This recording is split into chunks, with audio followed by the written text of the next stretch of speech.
అతను ఒక బాధ్యత గల ప్రభుత్వ ఉద్యోగి. సమాజం పట్ల, మహిళల పట్ల సామరస్యంగా వ్యవహరించాల్సి ఉంది.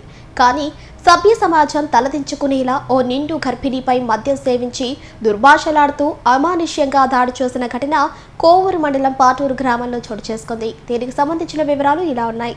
బాధితుల వివరాల మేరకు పాటూరు గ్రామం పాత హరిజనవాడకు చెందిన పుళ్ల రమావతి భర్తతో నివాసం ఉంటుండగా అదే గ్రామానికి చెందిన ఉలవపాటి వెంకటేశ్వర్లు విడవలూరు మండలం ముదువర్తి గ్రామం వీఆర్ఓగా విధులు నిర్వహిస్తున్నారు. తన ఇంటిపై వారి కేబుల్ వైర్ వెళ్తుందని దాన్ని తొలగించాలని తెలిపారు. వారు టెక్నీషియన్ రాలేదు, తొలగిస్తామన్నారు. దీంతో వారిరువురి మధ్య వాగ్వాదం నెలకొంది. కానీ ఆగలేని వీఆర్ఓ వెంకటేశ్వర్లు భర్త ఇంట్లో లేని సమయంలో వారి అల్లుడితో కలిసి ఇంటికి వెళ్లి గర్భవంతురాలైన రమావతిని, వారి తల్లిని, చిన్న కుమారుడిపై విచక్షణ రహితంగా దాడి చేశాడని బాధితురాలు వాపోయింది. గాయపడిన బాధితులు కోవూరు పోలీస్ స్టేషన్లో ఫిర్యాదు చేసినట్లు తెలిపారు. స్పందించిన ట్రైనీ డీఎస్పీ ప్రభుత్వాసుపత్రికి తరలించి చికిత్స అందించినట్లు వారు తెలిపారు. బీఆర్ఓపై కఠిన చర్యలు తీసుకుని తమకు న్యాయం చేయాలని వారు ఆవేదన వ్యక్తం చేశారు. మాది పాటూరు పాత హర్జన్వాడ. మా ఇంటి పక్కన వీఆర్ఓ గారు ఉన్నారు, ఉలవపాటి వెంకటేశ్వర్లు. మాది కేబుల్ వాళ్ళ ఇంటి పైన ఉందని చెప్పి తీయమని చెప్పారు. మాకు కొన్ని మనస్పర్ధలు ఉన్నాయి, దానివల్ల వాళ్ళు తీయమన్నారు. మేము తీస్తామని చెప్పాము వాళ్ళకి. మేము కంప్లైంట్ కూడా పెట్టాము జియో వాళ్ళకి తీసేయమని చెప్పి. వాళ్ళేమో సాయంత్రం లోపల వచ్చి తీస్తామని చెప్పారు. అతను వచ్చి మమ్మల్ని అడిగారు, వెంకటేశ్వర్లు మమ్మల్ని అడిగారు. అడిగినందుకు మేము తీసేస్తాము అని చెప్పాము. కానీ వాళ్ళు వచ్చి గొడవకు వచ్చేసి బూతులు అవన్నీ తిడుతున్నారు. ఎందుకు అట్లా అడుగుతున్నావు, బూతులు ఎందుకు అడుగుతున్నావు, మేము చెప్పాము కదా తీసేస్తామని చెప్పి.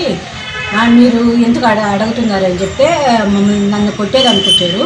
నేను 3 months ప్రెగ్నెంట్ అని తెలుసు కూడా నా పైన చేసి కాళ్ళతో కొట్టి జుట్టు పట్టుకొని ఈడ్చి కొడుతున్నారు. నాకు సపోర్ట్గా మా అమ్మ వాళ్ళు అడ్డం తీసేదానికి వచ్చినందుకు మా అమ్మ వాళ్ళని వాళ్ళ అల్లుడు ఉక్కాల అశోకు, వాళ్ళ అల్లుడు మా అమ్మని మా పెన్నమ్మని వాళ్ళని కర్రలతో కొట్టాడు.